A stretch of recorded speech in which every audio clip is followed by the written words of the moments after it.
Okay, we're live. And welcome back to the Spartans of Spoken podcast. We're here to recap the finale, part one. And wow, who saw this coming? We got the Rachel Awakening, Metro Detroit. What up? I am your host, Ryan Weingart, and joining me, as always, is the queen of the fifth place club. This person always gets fifth place in orgs, and her favorite player also got fifth place. We got Miss Ava Bella. Ava, how are you? I'm good. I've had a location change. I'm home in Las Vegas. I'm also supporting Dynamic Character Productions today with my shirt. Their season is live, coming out on YouTube. So go follow them because I played in their season that is airing. So you should go watch that. If you want to see me, maybe not get fifth place. You'll find out. If you get fifth place again, what's going to happen? Well, at least I'm in good company because the queen of season 40 several also got fifth place. So could be worse. Yeah. Well, the queen got fifth place, but the king got sixth place. And the king of this podcast is here with us always, Mr. Jacob Yesman. What's going on, Jacob? Well, it's going well, Ryan. Right now I'm on 20 milligrams of Adderall. I had to take it before the podcast, and I'm fucking wired up to talk about Survivor here. So life is good right now. We've got Metro on the podcast. I know he's going to have a lot of political hot takes here. He hasn't even seen the Survivor episode, so I'm excited to get into it. Yeah, for sure. The king of the political hot takes, Metro Booming, is back. What's going on, Metro? You know, I thought I'd make an appearance after a while. It's been a minute. I miss seeing you guys' beautiful faces. Jacob, were you on the podcast when Metro was here last time? Yes, I was. And let me tell you, for the viewers who didn't see it, it was a heater. It was an absolute heater. Chef's kiss. Who else was the heater this episode? Was Rachel. We could have had her awakening in this episode. We said last week, we think Rachel needs to do a little bit more, has a lot of potential, has to show some moves. And wow, she did it. Ava, what do you think of Rachel this episode? Rachel 8. I would be far more upset about Genevieve if Rachel didn't also eat, because Rachel has slowly been creeping up as another one of my favorite players this season. I almost just said this semester. It's been a long semester, guys. This season. And so I was really happy with Rachel this episode. As much as I wish that Genevieve could win, sigh.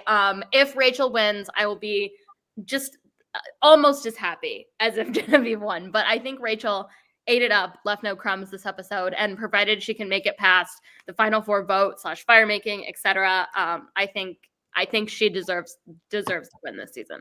For sure. Jacob, do you think Rachel's a clear front runner, or do you think there's some other people in contention? I'm hoping that there's edge of extinction, so Andy comes back and wins. That's what I'm hoping for. No, Rachel is a clear front runner. I mean, that's obvious. I think that they're setting it up so that maybe we think Sam beats her, either in fire or at the end. But I think it's pretty foregone conclusion that Rachel's been a pretty dominant winner here. Matt, what did you think of Rachel this episode? So in our club, we have a Survivor draft, and Rachel has been hard carrying me. She's been getting me a ton of points. Mm-hmm. She's allowed me to take first place. So I'd be chill with Rachel winning. Yeah. I will say my draft had Andy, Genevieve, Sierra, and Aisha. That did not work out for me, but what can you do? So you're out of people, right, Ryan? I'm out of people. I'm left with Sue. Yay! I love Sue, but I don't foresee her carrying my draft team to the win. So is there? I think there's the smallest world ever where Sue wins this game. Jacob, so too. As the biggest Gabler fan on the planet, I can see Sue having a Gabler style win.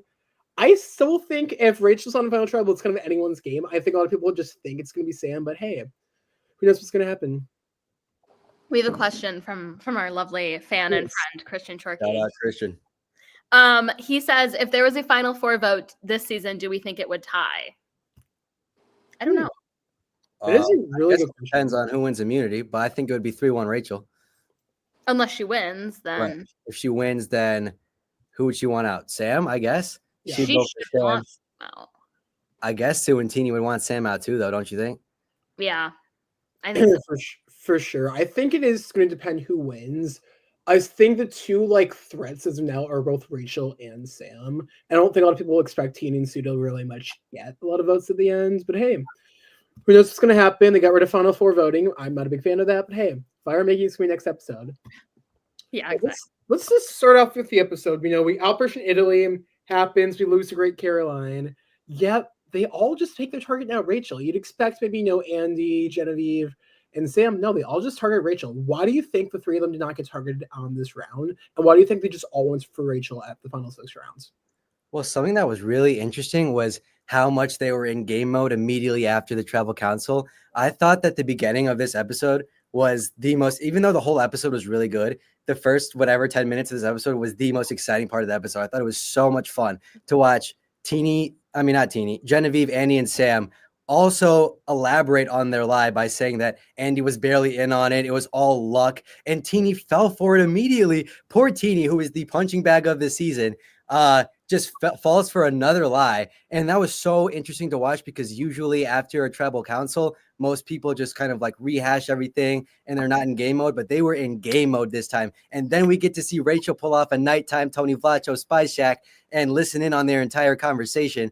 But yeah, it was surprising to me too to see Teeny flip so quickly on Rachel, considering Teeny's been so emotional and Teeny just got blindsided again. But I guess people just see Rachel as that big of a threat that Teeny wanted to side with Genevieve, Andy, and Sam now. So yeah, that was just so much fun to watch though.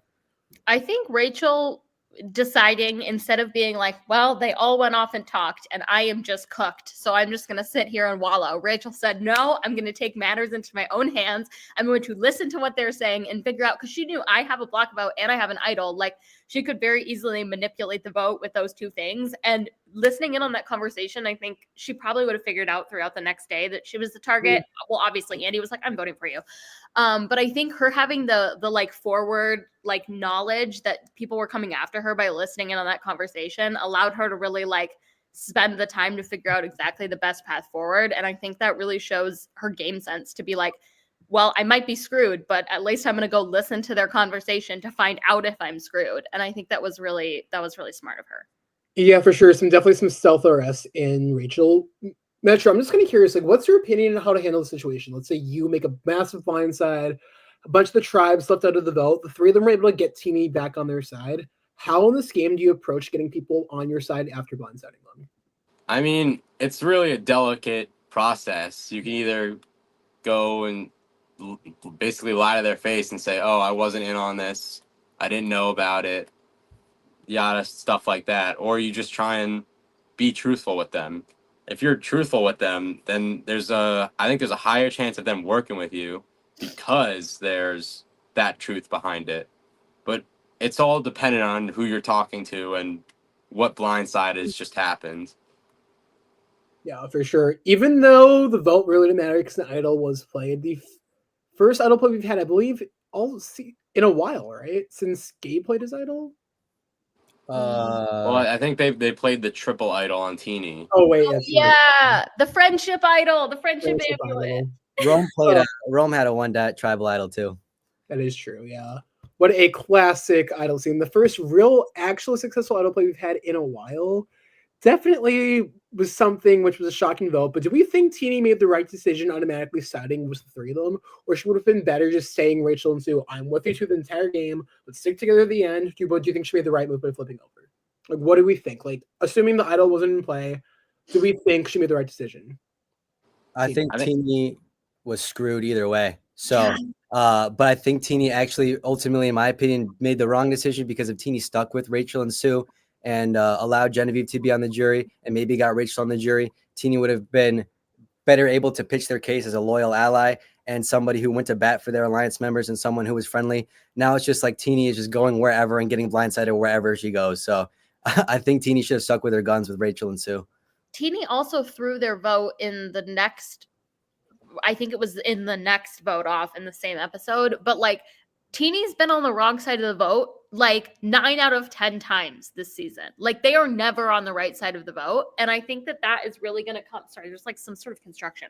That's like really going to come and bite them in the end if they're sitting there and people are like, well, what'd you do? And they're like, well, I voted on the wrong side every time because anytime somebody told me something, I would just flip and do what they wanted, and it never worked out for me. Oh, it's 5 out of 10 times, according to Christian. Thank you so much. I was being facetious, but yeah, like their like stats for voting correctly is not good, and I feel like it's not helping when they're like so willing to go with whatever anybody tells them. Yeah, can you explain that? Explain what? The word facetious. Oh, I was just being like, I don't know another word for it. I was just like throwing out a stat to be like extreme. I was exaggerating. Okay. Thank you. Do we think Teeny was the Charlie Brown of the season, or do we think she's a chance at the end? Do we think there's any reward where Teeny could win when she's been voted incorrectly that many times? I think it's less that they voted incorrectly so many times and just that I don't feel like she has a lot going for her in the game at this point. Like, I don't know unless they get to the end and have some killer case and explain things that nobody else could see. But I feel like I just don't think she has the game to beat anybody in the people who are left. Like, inevitably, you're sitting next to either Sam or Rachel, no matter what. There's only 4 people left. And I just think there's no way that Teeny can outperform Sam or Rachel at an FTC at this point. I think Teeny could potentially win a final 2 with Sue. Or what if this finale was part 2, was split in 2 parts because it's a final 2 twist this season? Jeff has confirmed that's not going to happen. Oh, we did. When did that happen? 2 weeks ago before the finale aired. oh, never mind then. Well, that would have been fun. But I agree with Jacob. I think that would be a possibility if that was. I agree. Yeah. Yeah, let's kind of like run down the 4 finalists now before we like go more depth with the episode. We have 4 people left in this game: Rachel, Sam, Sue, and Teeny. We talked about Rachel a little bit. I've seen this comparison a lot online. A lot of people see a lot of Ben Driebergen in Rachel. Do we think Rachel has a lot of Ben in him, or in her is that kind of like a crazy statement? Could you tell me who Ben is? Jacob, you want to go ahead? Ben's the winner of Heroes, Steelers, Saucers. You watched that season, Metro? Yeah, I did watch that season. Thank you. Yeah, he's the Army vet who Cowboy hat. found. I know now. Yeah. So no, I would never disrespect Rachel by putting her in the same sentence as that fucker. Sorry, That's extreme. Ben. I'm not a Ben fan either. So. Hey, but she's not like Ben because Ben like ended up being such a big presence that he forced himself basically to be a social outcast. Rachel never did that. Rachel was seen as a threat, but she didn't like Ben basically just put himself on the outside. Rachel didn't necessarily do that. And Rachel didn't have to rely on like 5 different immunities in a row in order to survive in the game. So they're not the same. Yeah, I agree. I think Rachel has played a very different game than Ben. That is not who I'm trying to think if there was somebody I would compare her to. Because she's played really a game where she's been on the bottom a lot of the game. She's kind of been able to like put herself in better positions. She might have gone home with Tiana and Tribal Council if Soul did not play the advantage on her. Yeah. She's kind of like been on the bottom similar to Ben was this entire game. I don't think they're very much the same player. I do think Ben's a better player people give him credit for. But I think Rachel's got a lot more strategic prowess in her game as she set her up better, even though she's been on the bottom. Well, Ben kind of just had to use idols and like win challenges and stuff of that nature to get to the end. Though I will also say, Dominic Abate believes Rachel's one of the best players of all time. Do we think if Rachel wins, she'll be a top tier winner? Aren't they friends? Dominic and Rachel are friends, right? He said that if Rachel wins, she was hands down the best player. I saw that. I was like, crazy. okay, that's a little like I think Rachel is a really good player, and I think especially if she can get through the fire making next vote, etc. I think she is a solid winner if she wins, and I think she is a solid like one of the best new era winners. I mean, we also have Dee, who I think is definitely up there. But I think like the best strategic player in 47 seasons, I think would have to go to somebody who like is just leagues above everybody else. And I think Rachel's great, but I don't think she's like that's really extreme. I think that Rachel is one of the best players to play from the bottom. I don't think Rachel is that good when she plays from the top. I feel like I figured that out about Rachel. And when I say Rachel's on the bottom, I mean when her back's against the wall. Like in this last episode, Operation Italy happens. She's on the complete wrong side of it. Her back's against the wall. She has the wherewithal in the game to go listen in on the conversation and gather the exact information she needs. When she's on the bottom, she has the great shot in the dark move. She has all of these just abilities to get back into the fold. But when she's on top, she gets kind of relaxed and lackadaisical, and that's where she gets blindsided multiple times throughout the game. So Rachel has really good survivor instincts. She just doesn't always use them. Yeah, for sure. Metro, how would you rank Rachel as a potential winner if she ends up winning the game? I'd probably rank her around like an 8 out of 10 right now, because I feel like we've had better winners, but I feel like she's definitely been like if she does win, a very good player. I'm not saying that other people weren't great players, on past seasons. It's just no one's really stuck out to me as like, wow, they really killed that. They really did really good that season. No one's really done that for me in the past couple seasons. Yeah, I think she's someone who has a lot of potential in Survivor. I think she might be a better player than her winning game if she ends up winning the game shows. But I think, Jacob, you bring up a really good point. In Survivor, you have to know to play the top, you have to know to play the middle, and you have to play the bottom. Great players in Survivor can do all three. We've seen Tony go on the bottom, get up to the top by flipping people who go on his side. We've seen people who've had been like Boston Rob play a straight dominant game the entire time, like a Kim Stradlin. We've also seen people kind of in the middle who essentially have basically been like a floater kind of strategy and do all three. Rachel's really excelled at the bottom, but she hasn't shown a lot in the top and middle. But hey, she might not win. She was 3 other people left in the final 4. Let's talk about the guy who I think a lot of people think is the most likely to win her if Rachel's not in the final 4. Let's go with Sam. Here's the thing with Sam, is I feel like Sam pre-merge had set himself up really well. He had pretty much everyone on his original tribe kind of working for him. He had the one-time use idol. Sam had set himself up in the beginning of the game really, really well. And then I think merge came, Sam's number 1 ally gets taken out is the first juror, and then Sam is kind of a sitting duck. But everybody's like, Sam, huge threat. And Sam is like, I'm literally doing nothing, guys. Absolutely. And that might have been, that was the strategy. What was he good to do at that point? Drawing more attention to himself wouldn't be good. So I think he lost all of his agency at the merge when people just labeled him as a big threat, but he really wasn't able to do much because he didn't have any agency. And then I think once Sam was able to kind of weasel his way back in and have a little bit more agency, I think he set himself up well for the end game. I think he's under Rachel in terms of ability to persuade a jury that he should win. But I think if Rachel's not there, Sam has a much better case than Teenie or Sue, because he has the story arc of, I set myself up really well in the beginning. In the middle of the game, things didn't go my way, and I was able to avert that huge target that I had, step back, and then regain agency moving into the end of the game. And so I think he has a case. I don't think he has the best case in the world, but I do think Sam would be a solid winner for this season. For sure. Metro, what do you think about Sam this season? Well, I think Sam had a lot of power right before he merged, like Ava said. But I think he just continued to kind of get caught up in his lies. He voted out Rachel's number 1, so she wasn't really Michael said, Rachel wasn't really inclined to work with him as much. And then he hadn't told Andy about that idol, so he had just left Rachel with the knowledge of the idol, but not telling Andy about it. And then Sierra got voted out first, and so he kind of had to just pick up the pieces from where he started. Yeah, I will say this. We've seen in Survivor time after time again, someone's really close ally ends up getting voted out of the game, and they end up having to move forward without them. Big example is Natalie Anderson and San Juan Sir. When Jeremy gets voted out, she's able to kind of use that as momentum to do further in this game. Sam has definitely survived to the end, but I don't know if it's really been intentional or not. Jacob, how would you rank Sam's ability to survive losing his close ally that early in the merge? And do you think it was an effective strategy? Do you think it was kind of lucky? How would you assess Sam playing on the bottom of this merge?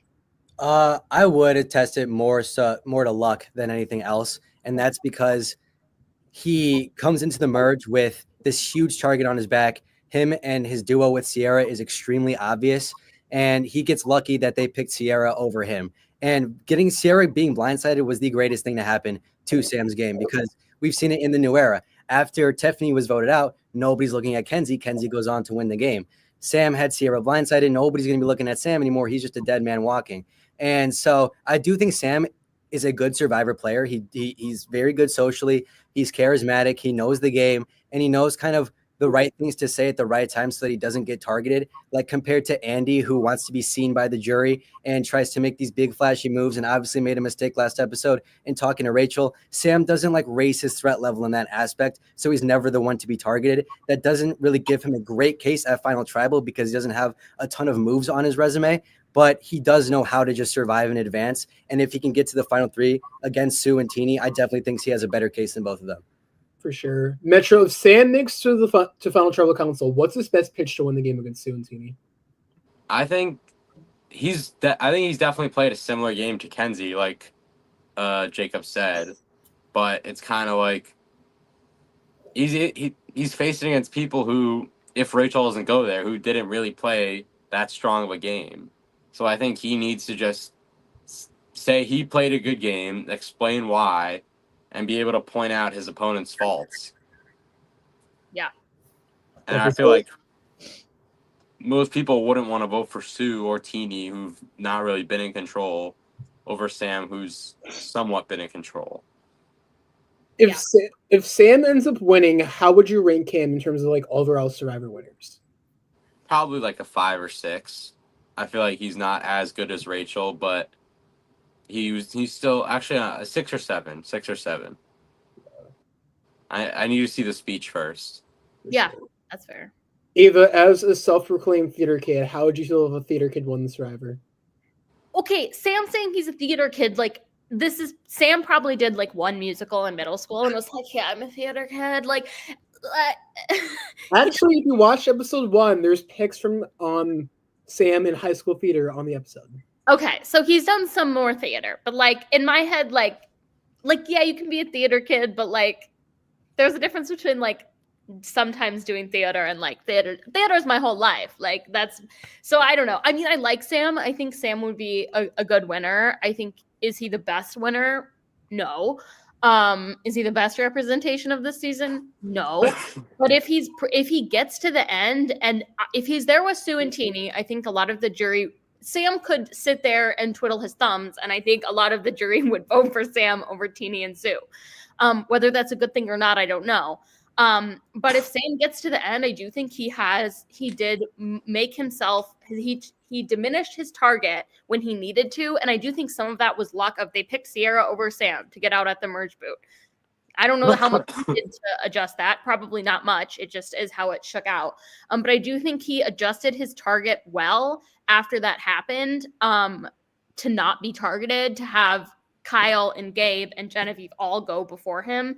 So I think he has a case, and I think he would have a solid point in the end, especially against Sue and Teeny. But I don't think he's like played some dominating game that like makes him some fantastic winner. I think he's a good winner. I don't think he's great. Should Sam have been the one who was idled out at 6 instead of Andy? Because at first, maybe it's because of bias, I thought that voting out Sam would have been a better move for Rachel. After thinking about it, I understand why Rachel got rid of Andy instead, but I think there's an argument to be made that Sam should have been the one to be voted out at 6 because Rachel just needs to win immunity challenges, right? At 5, needs to win the challenge at 4. Sam is obviously a better challenge performer than Andy. So in my opinion, it was like, why would you not take out Sam? I get the argument, though I also think Rachel kind of realized Andy was a better player than he was coming off of at that time. I think Rachel's a very logical person and very like analytical and like very like aware of her Survivor surroundings. I think even though Sam might be the bigger threat on paper, I think she kind of realized what Andy's been doing is they've been playing with each other since day one. So I kind of think she saw that as Andy's bigger threat and Sam have to get him out now.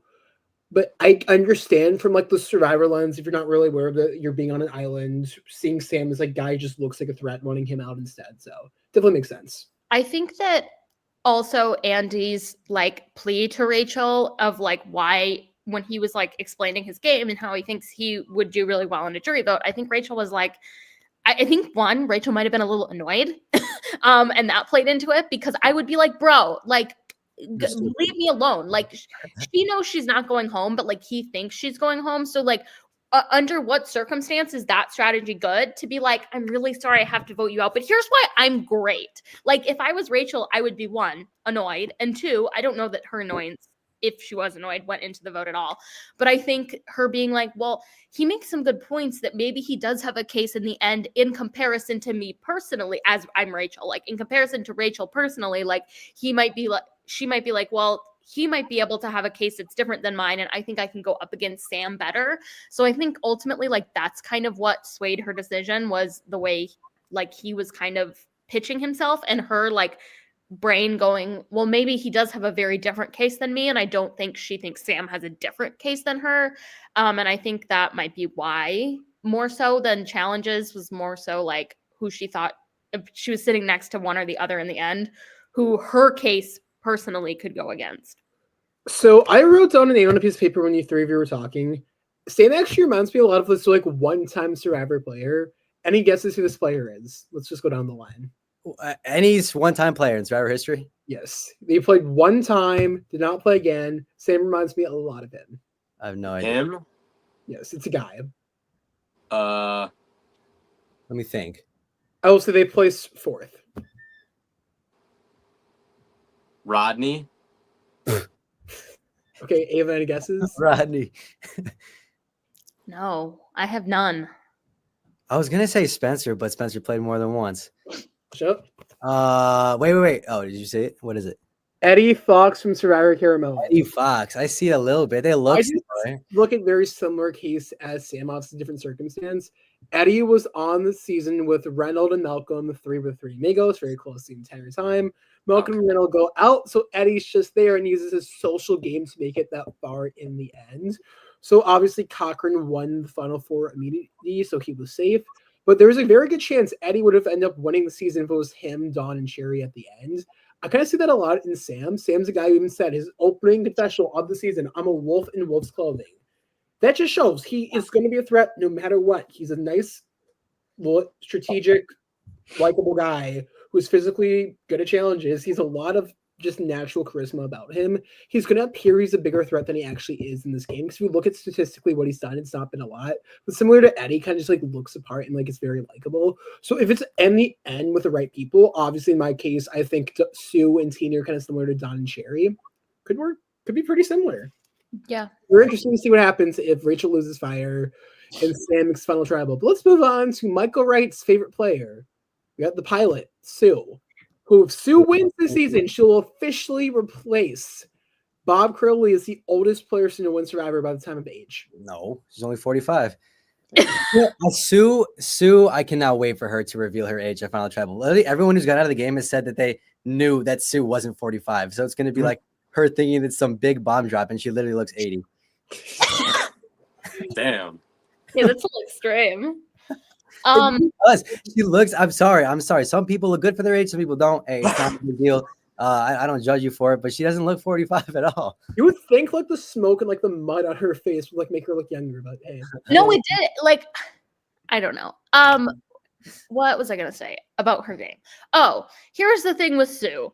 I think Sue thinks in her mind that the fact that she saved this idol and never had to play it and just played it at the last possible moment and nobody knew about it was some fantastic game move. When in reality, all she did is what most people should do and keep her mouth shut about the idol. Like, she didn't play it in a way that was anything. She wasn't going home. She didn't need to play it. And like, she played it because it was the last time. So like, okay.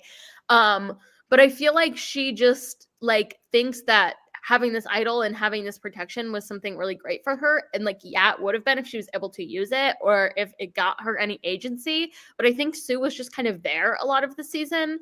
And I think she showed virtually no agency the entire season, similarly to Teeny.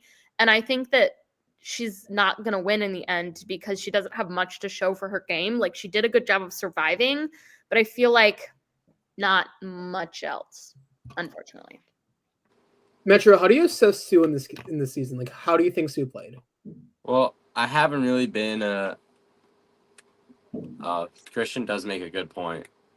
Yeah, I'm just popping up comments that are applicable to the I conversation. want to point this out there. Most of 47 saw a large chunk of 46. So I do think they saw all the idols not being played and people going home with idols in their pocket. So I think that's kind of why people were trying to be more smart about their idols this season. So I do give Sue credit for being able to wait this long to play it. So yeah, definitely. But like, Metro, how do you assess Sue this season? Like, how do you think Sue is as a player?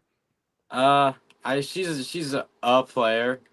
I don't want to say she's a great player, but she's definitely a player. well, yes.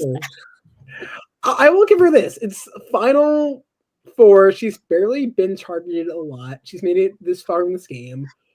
I will say also, even though the new era is not really been the case, just being an older woman on Survivor, it's definitely harder for you to always click with your tribe. We've seen a lot of people be early boots on Survivor.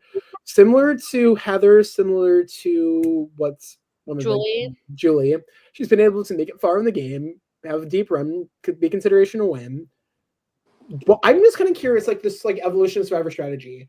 Why are people like that tending to go much more further in the game than they've had in like the pre-old era? Do we think it's because of the change in landscape, how people view Survivor? Do we think it's about people wanting to take them further in the game because they feel like they're more trustworthy, less strategic? Like, why do things keeps on happening? I have a theory, and I think it's challenge related. I think that especially in I think it's twofold, and I think it's the change of how Survivor is as like a game.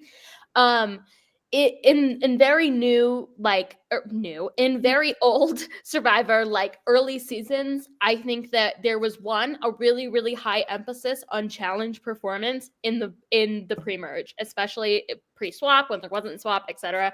I think the number one priority the first couple of votes was how to keep the tribe strong, because the challenges were so much more physically demanding. And I think that people just, whether it was true or not, assumed the older person would be a liability in challenges. And I think that because within the new era, the challenges are far less physical, at least on like first glance looking at it. Like, I could do most of these challenges. There are some challenges from early seasons I'm like, that would be so hard. And I feel like these new era challenges, tribe-wise, like you can get away with not a lot of running, not a lot of swimming, not a lot of like endurance based things in the tribe stage. And so I think there's a far less emphasis on like keeping the tribe strong. And so the older people don't tend to get just like steamrolled into weak challenge performers, again, whether that's true or not. And I think the other thing is, I had another point kind of similar. Oh, I think it's also like the survival aspect similarly of old era Survivor, is people would be like, well, these older people aren't going to be able to like keep the tribe morale up and all these things. Like they're just like stereotyped as the older person to like be less successful in those things, whether it's true or not. And I think those stereotypes, because of the way the game has changed and it's less survival based and the challenges pre-merge are less physical, I think those stereotypes are able to be like kind of broken down and it's not such a big deal to people anymore. I think like that's like a big reason why once they like squeak by the first couple of weeks, then it was like less of a big deal. There's a dog, squirrel. Then it's like easier for them to just get integrated as like players instead of just being the older person. And I think like those aspects of Survivor have changed, like why these people are able to be more successful, and it comes less down to age and more down to who they are as players. So Ava, if you were to be in a season of Survivor and they made you kicking and screaming, how would you react? Yeah, like stuff like that is not around anymore, right? Like I don't feel like they have those like physical challenges pre-merge like they did in old Survivor. So like being less good at challenges and being less physical is far less of a problem, because usually there's a point where like you can just be the puzzle person in the pre-merge and like you don't have to be physically like as physically like strategic and whatever as you did in old era Survivor. So like you're not getting rid of people based on challenge performance. Like I could do anything that they're doing. Like if you were to ask me to like do like the mud wrestling or anything like that, or the one where you have to like catch the thing and like fight people for it, like that would be very difficult for me. But you ask me to like do a puzzle and like run through some sand and jump into some water from like a platform that's 10 feet in the air, I could do that in my sleep. So I think it's just the change in the way that the pre-merge challenges have developed. For sure. We've gone a long way since Rob's a bat and they could put someone in a chokehold in Survivor Thailand. Right. Jacob, I'm kind of curious. If we have more physical challenges in the next few seasons of Survivor, like let's say we have kicking and screaming, let's say we have a hall brawl, pole wrestle. A hall brawl. What do you think is going to happen? Do you think you're going to target more of the older people on their tribe? Do you think we're in the same idea of being more strategic with who they vote out this early in the game? Definitely more strategic, because people aren't going to guess what the challenges are going to be. So even if they do have like one kicking and screaming at the beginning, people might be like, oh, that's just a one-off physical challenge. Doesn't matter. The game is designed now to be fast, 26 days. The game is designed to be strictly strategy all the time. So Ava hit the nail on the head there with people are keeping the older women because they're seen as loyal. They're always going to be loyal, and that's all strategy based. People don't apply for the challenges anymore. So even if we see a couple physical challenges, I know if I was on Survivor, I'm 100% more concerned with who's going to be loyal to me and how my game is going to move forward strategically rather than are we going to win challenges. I think I don't know what the stat is. Maybe you can do the stat, Ryan. Maybe Christian in the chat knows the stat, but I feel like the tribes who lose the most in the pre-merge most often produce the winner, especially nowadays. And what is called the complex tribe theory. Yeah, and you know what? I think it makes total sense. The people who lose the most in the pre-merge know the game the best. They have to make the most votes. They know who's loyal to them, compared to the other tribe who doesn't have to play the game as hard yet. So yeah, I don't think it'll change whether the challenges get physical or not. Jacob, Metro, same question for you. If they made the challenges much more physically demanding and much harder for the contestants, do you think they're going to have more emphasis on tribe strength, or do you think they're going to focus more on being strategic with their votes? So I agree with what Jacob said to a point, because if they're in a tribe stage, and the tribe starts to realize, oh, these challenges are just getting more and more physical, then they're gonna cut the weaker person, and whether that be because typically the stronger people will try to keep, oh, we're the strong people of the tribe, let's work together. That typically is what happens, but it's also like, if the weaker person, like the weaker older person, might have to fight for their tribe mates' trust, and they might be less trusted because they can't perform. Yeah, for sure. We've talked about Sue quite a bit.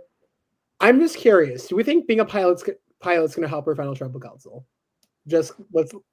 Michael Wright wants me to ask this question. Sue being a pilot going to help her final tribal? No. I just feel like I don't know what skill set that would have, like in terms of speaking and putting your game out there, that would help her not good game. Like, it's not like she's I feel like a lawyer or something would maybe have the speaking skills to like help a not good game seem better, but I feel like there's nothing in her career that like helps her with that aspect. I think it makes her a badass that's what she does for a living, but I don't think that helps her Survivor game in any way. There's a million pilot and flying puns she can make at Final Tribal to try to make the jury laugh.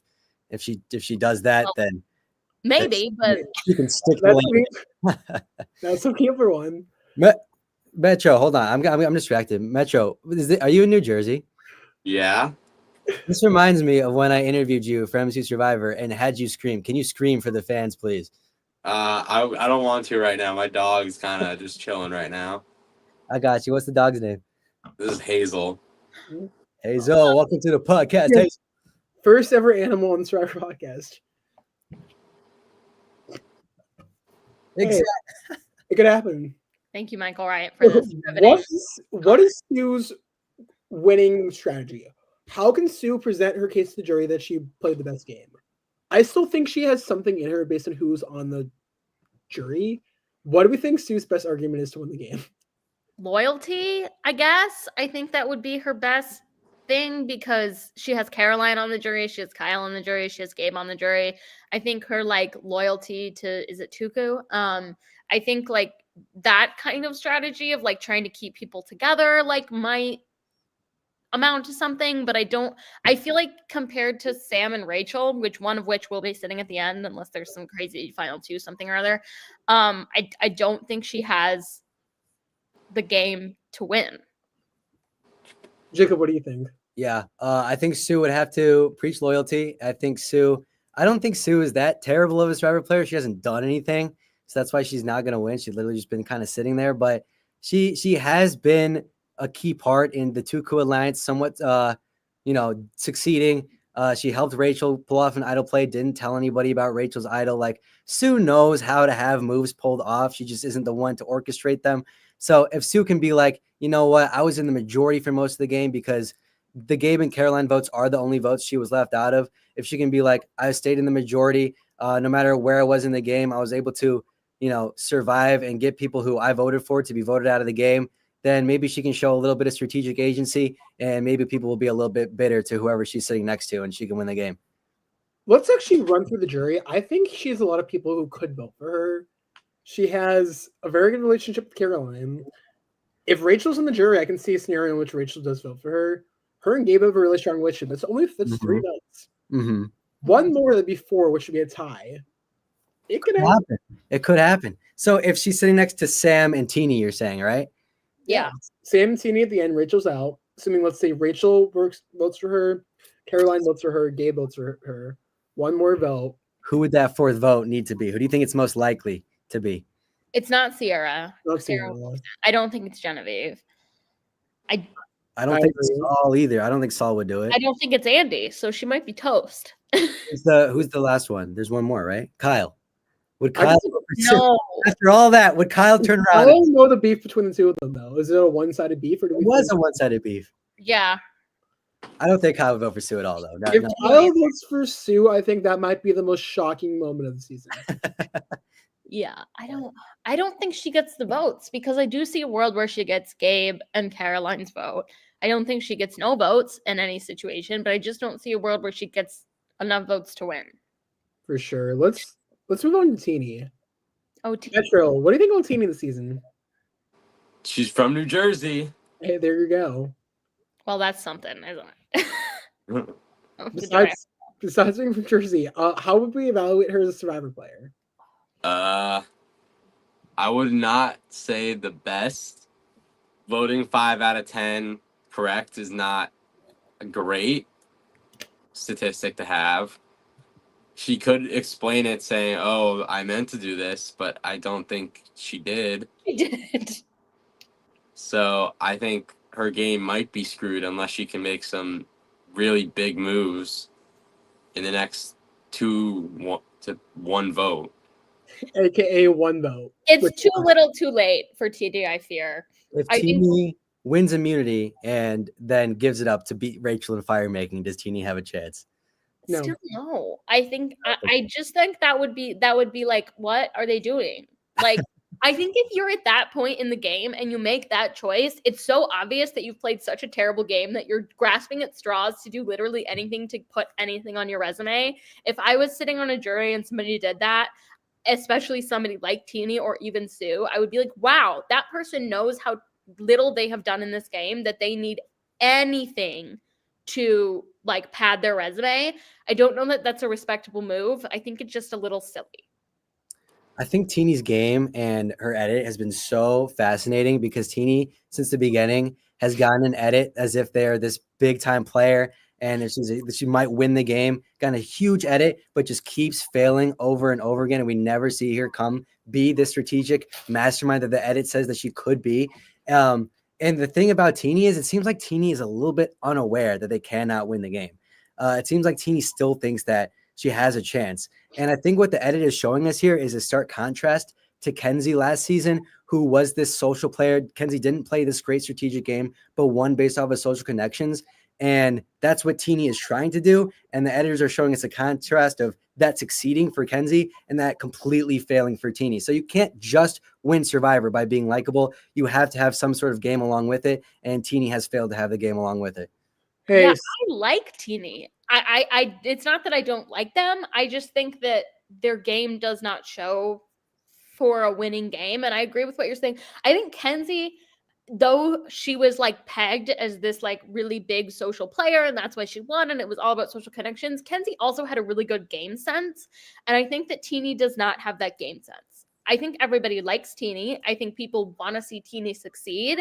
I think Teeny's game sense and like almost like being too naive in a lot of situations and too trusting of people and like willing to just be wishy-washy based on what people are saying. I think that's where their game falls flat. It's a lack of game sense. And I think Kenzie had at least a solid, like strategic game sense head on her shoulder. Was she the best strategic player ever? No.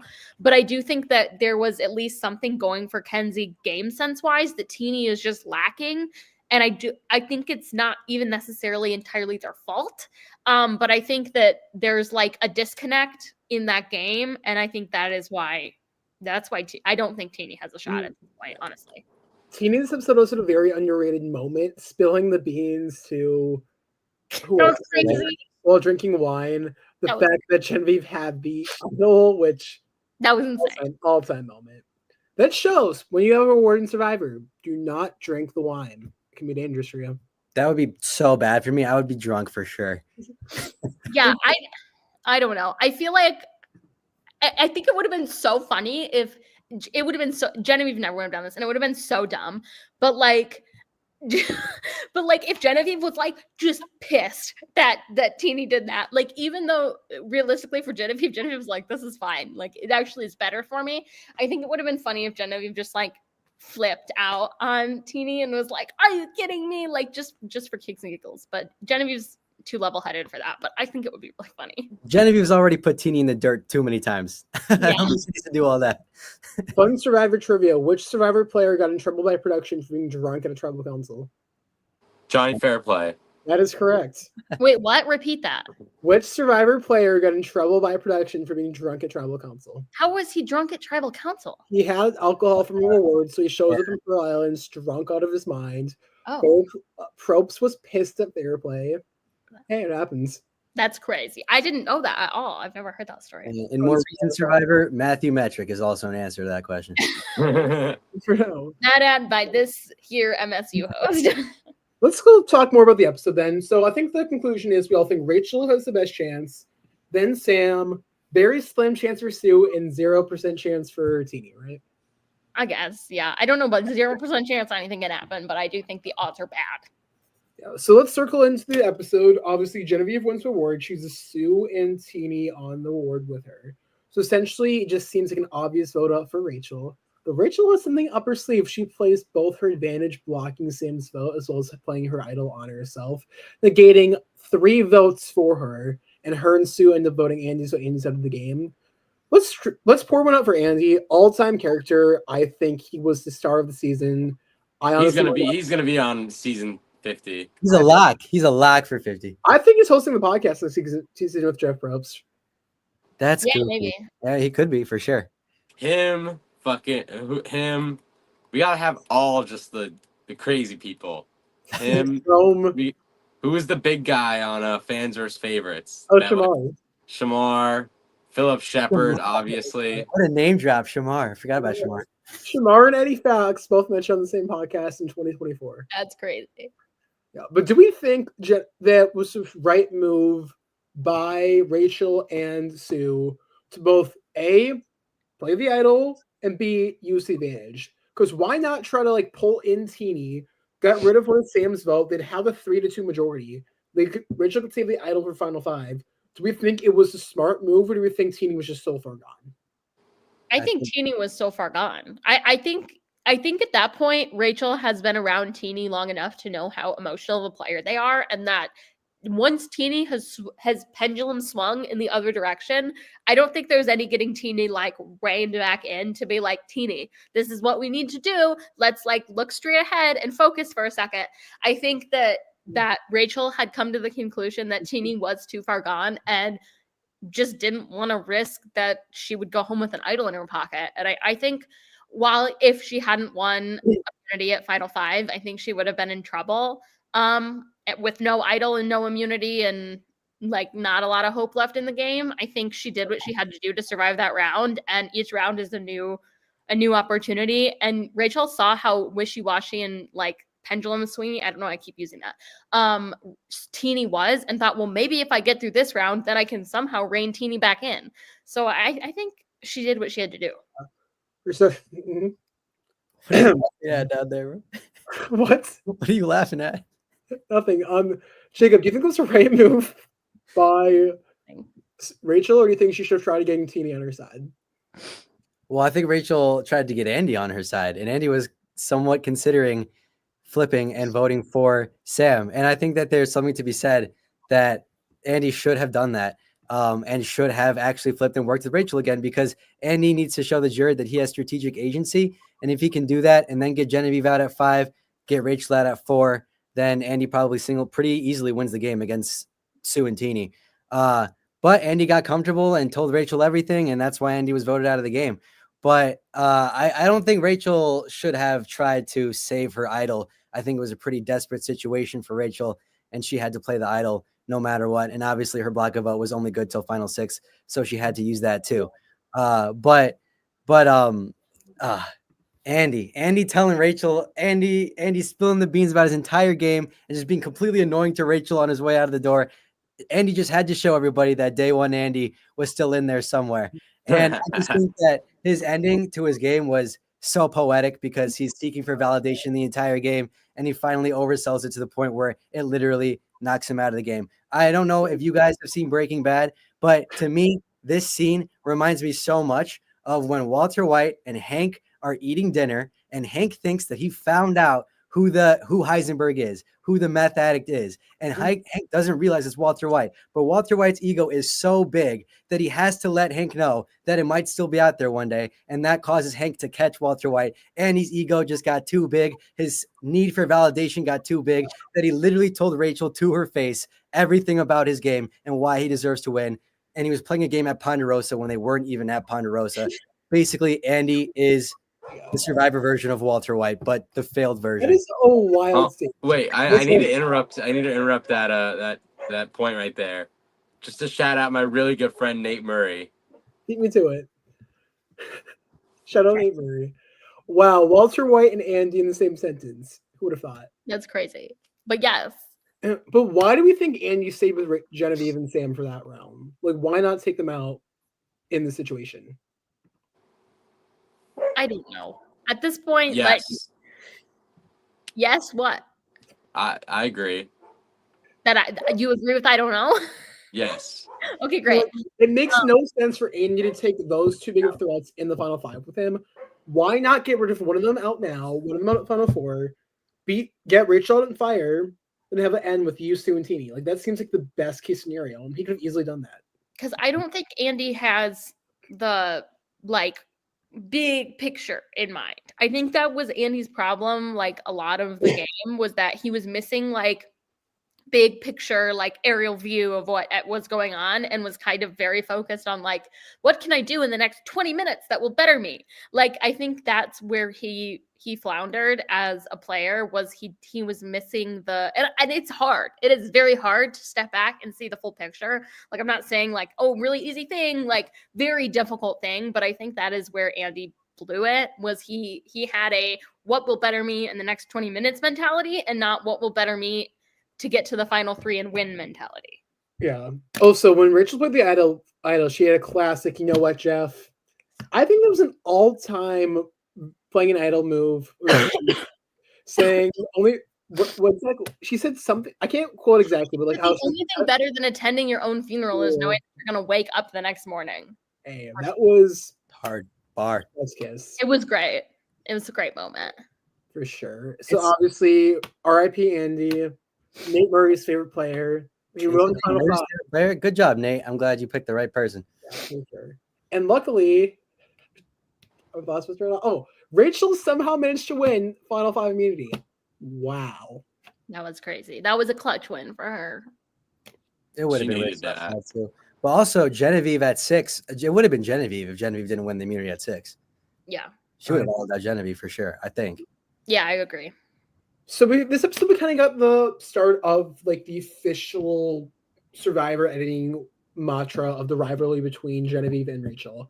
One of the first times in a while we've had two people who are just so good at this game, just kind of become rivals because of how good they are at this game. How do we compare the two's dynamic necessities and the rivalry throughout the other Survivor rivals in the history of Survivor?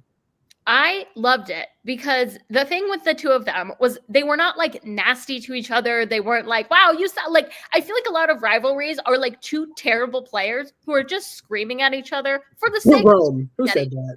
Yeah, I genuinely, I feel like a lot of big time survival rivalries are not the good players. They're the terrible players who are really entertaining and who think it's just really fun to banter and annoy everybody.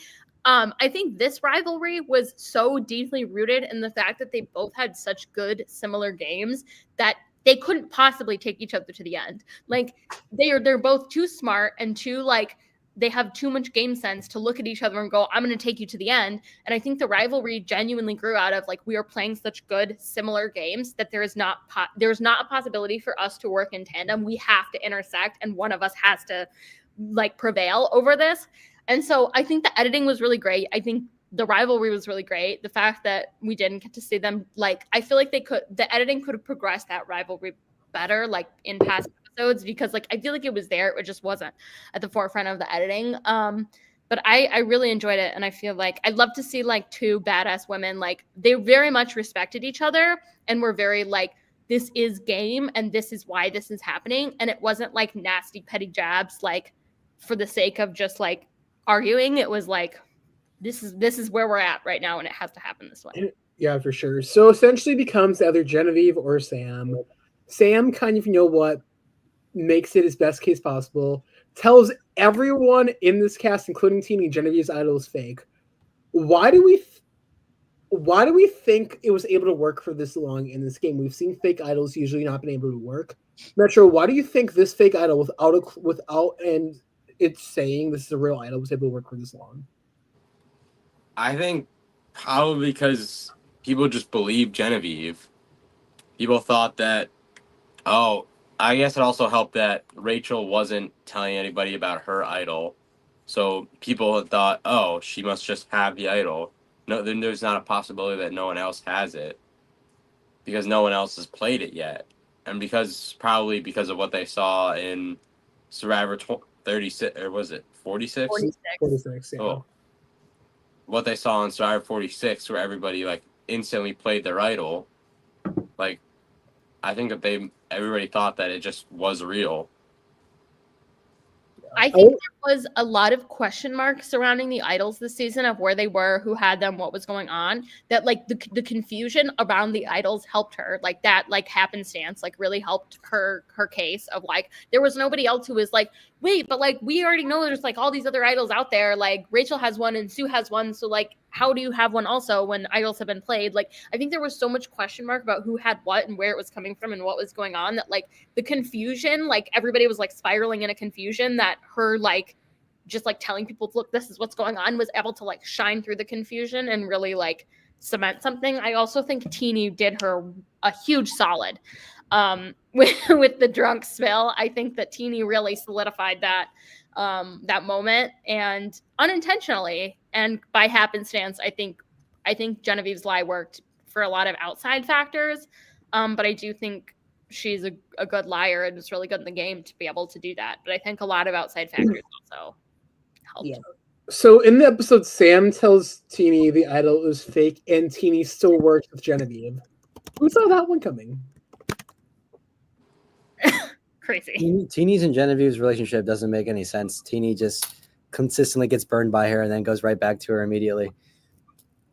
Yeah. It doesn't make any sense. Why are you under Genevieve's spell this much? Genevieve has done nothing for you the entire game, yet you've continued to work with her, continue to trust her. It's crazy, honestly. Yeah, it doesn't make a lot of sense. I think that is also why Teeny does not have a good chance to win in the end, because all Genevieve has to say is, girl, I lied to you over and over and over again. And other people did the same. And Teeny just didn't have the ability. I think Teeny struggled separating the game from relationships with people. And I think that's why Teeny kept going back to people who were not good for their game. And I think that is another reason why their case in the end is not strong. Jacob, how would you analyze Genevieve and Teeny's relationship this entire season? Do you have any similarities to other Survivor players, other TV people? How would you compare their relationship with other people you've seen in real life or on a TV setting? That's a good question. In terms of comparing their relationship to another relationship, man, I would see it as big sister, little sister, something like that, where one sister is able to just manipulate the little sister into being oh, you're actually playing the video game when their remote is actually disconnected. Because can I make a comparison? That's what keeps happening. Go ahead, man. Go for it. I see a lot of Johnny Bananas and Tony in that. Actually, it's not a bad idea. So I think Bananas is more loyal to Tony than Genevieve is to Teeny, but I don't think it's that one at all. The non-challenge fan Jacob, very confused with that statement. I was even going to be Laurel and Cara Maria before Laurel decided to be mean with every statement out of her mouth. Okay, I think Laurel and Cara are much more toxic in the attitude. No, yeah. Than Teeny are. Yeah. I think it's somewhere between the two of them.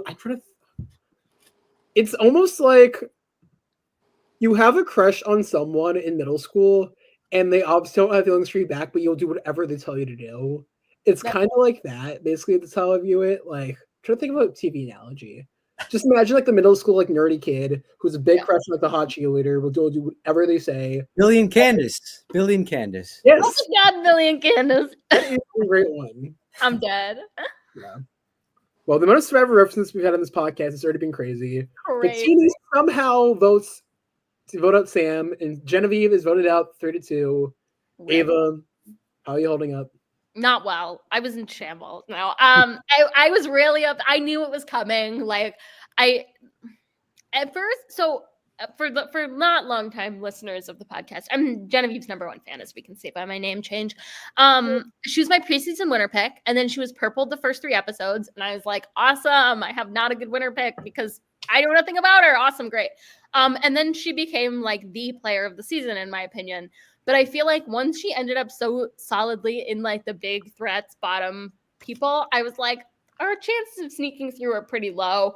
And I viewed her as a bigger threat than Gabe, Kyle, and Sam.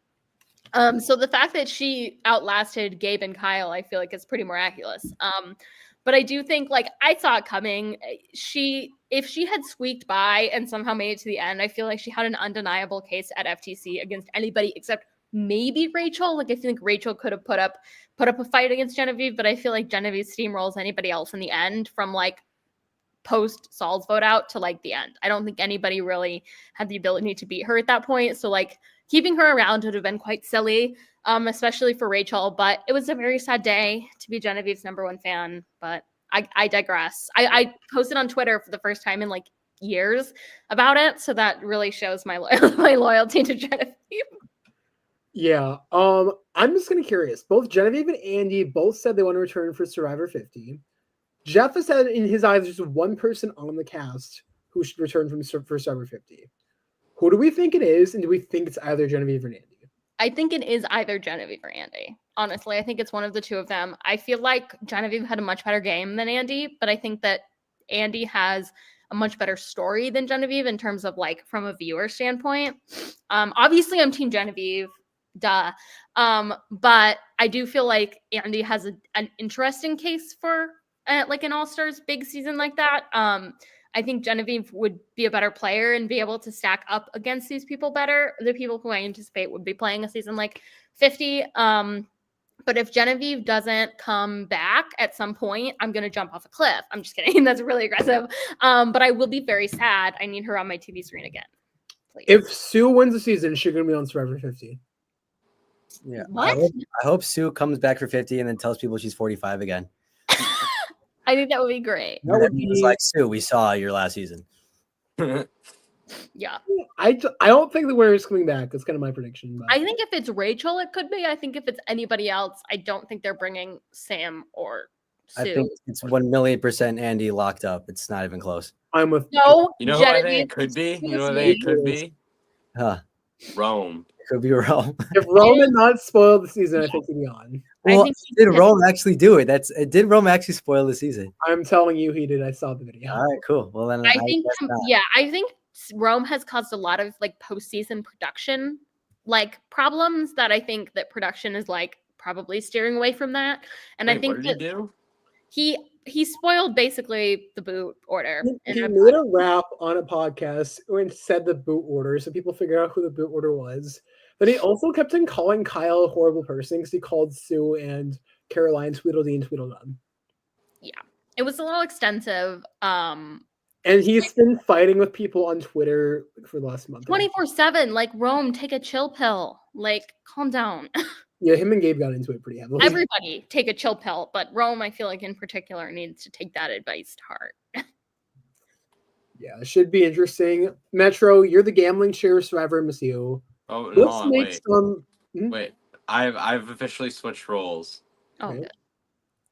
As the ex-gambling chair. Go ahead. As ex-gambling chair, I'm now the VP of new member management.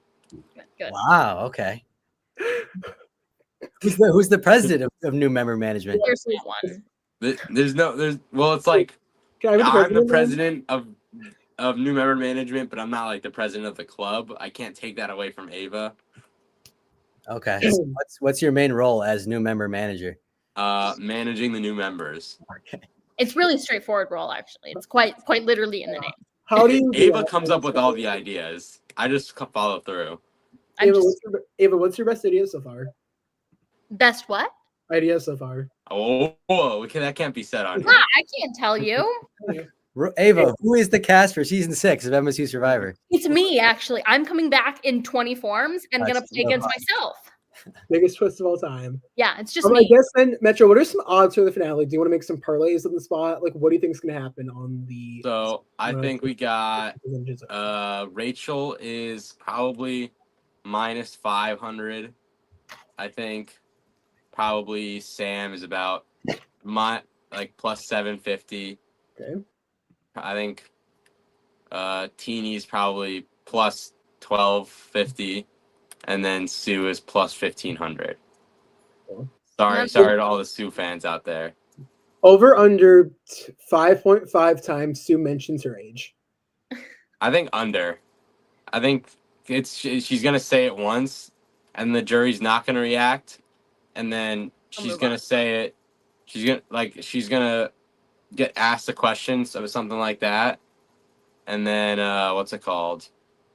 She's gonna get asked a question about it, and then she's gonna get told by someone on the jury, "Oh, everybody knew that you were older than you were saying," and then she's just gonna stop saying it. Over under 5 times Jeff Probst talks to the camera. Over. Oh, over. Over under 10. We want you to apply. Much Well, like you can do it. Bye. if I can transfer this to like how much on Survivor episodes I was told to vote both Democrat and Republican so many times, it ruined my Survivor experience. Goddamn politically paramount. Hey, The amount of times I've heard, "Don't vote for Alyssa Slotkin," is too many to count. So you haven't been pushed either way by any ads? No, I don't believe in Mark ads. Teenager, I don't love hearing this, but hey, what can you do?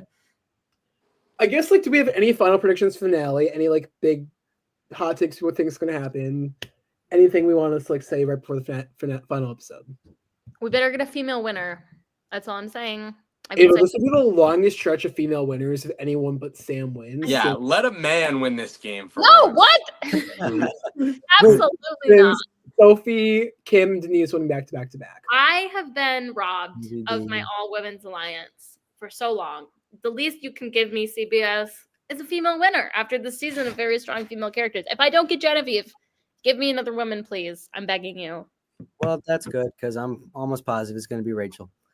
I am too. I really, really hope it is. Rachel deserves it more than the others, I feel like. Game-wise.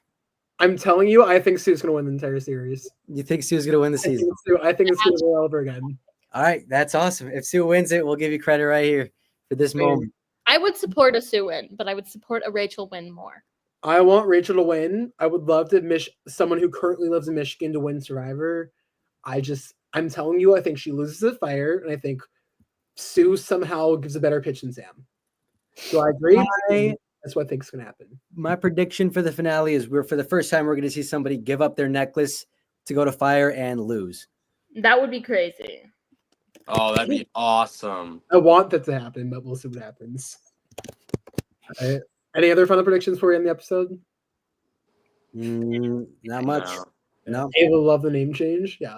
I made a lot of name changes this episode. It's my new thing, I guess.